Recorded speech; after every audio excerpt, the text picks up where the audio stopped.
glorious future. Ladies and gentlemen, thank you for being our first audience.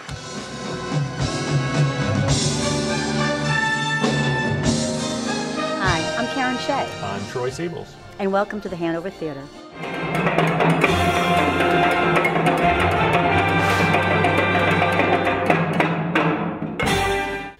We've got a bunch going on and a lot of things you've missed since the last episode, right? Oh yes, I've missed some, unfortunately. Can you tell me what I've missed? Well, you didn't miss. You saw Eggy Castrillo. This was the great night. We had salsa, Latin dancing. What was it like? Well, I'm going to tell you, I had front row seats. I was up front, and I was ready to dance until I watched them dance.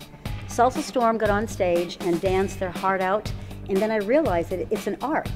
It was packed. The whole dance floor was packed. And it was from young to adult old, and they moved like, oh my gosh, like a story. Oh, hi, I'm Billy Ayala at the Hanover Theatre, enjoying a concert by Eggy Castillo and his orchestra.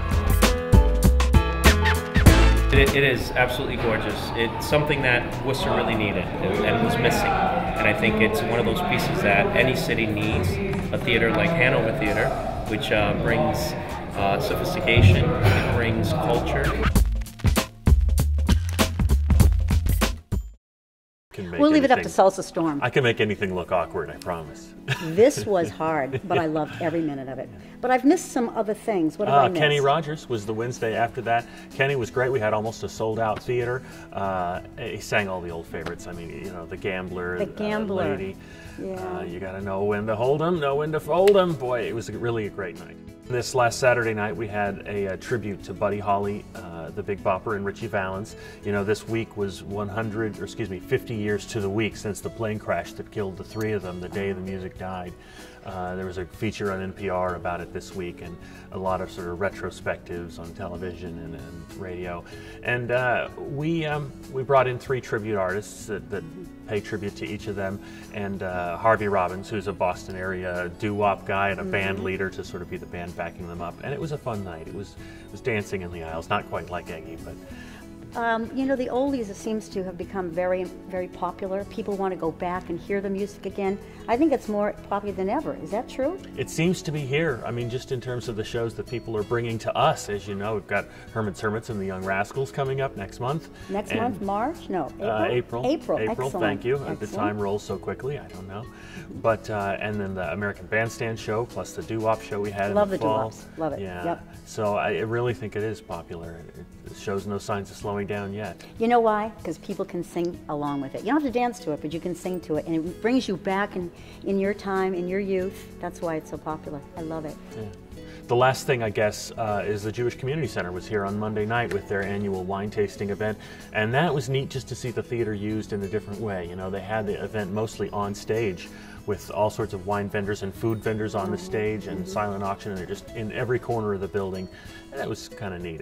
I think it's neat for people to come to an event and get to sort of be backstage and feel like they're part of it. So it was on stage, and they had wine on stage, and you could have samples of all of these restaurants? Yes, yeah. So it was actually a gathering of the community. It really was. There were at least 16 restaurants, Excellent. Plus some dessert restaurants out in the lobby, and then lots of different wines as well. So it was a great night. Oh, excellent. Actually, it sounds like this is something that will happen again and again. I think it will. I hope so.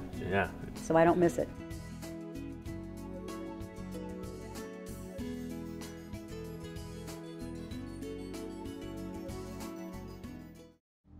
Do you realize it's been 2 months since we visited with Don Phipps and the Willitzer boys? Why don't we take a walk over and see how the progress is coming? It's about 8:45 Sunday morning, 1st of February, and we've reached a sort of a milestone in our project here. A number of us have been working here for over a year on the installation of the largest Willitzer pipe organ ever installed in New England. The orchestra pit organ will rest on top of that accordion-style skirt, which is under the lift.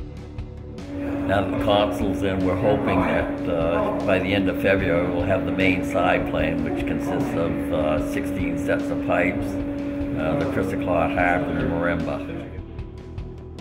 When these wires are hooked up, there will be a remote relay at the console that will start the blower. 14-inch wind line carries air to well, the pipes aren't there yet, but they will be in that chamber. There's also an 8-inch high pressure line. So we're going up the spiral staircase, going to take the catwalk.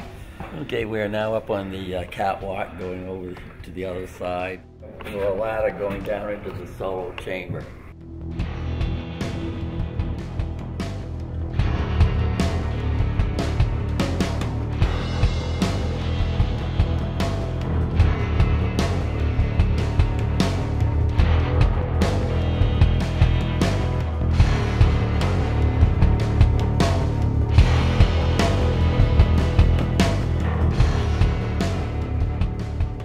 We'll be right back after a word from our sponsors.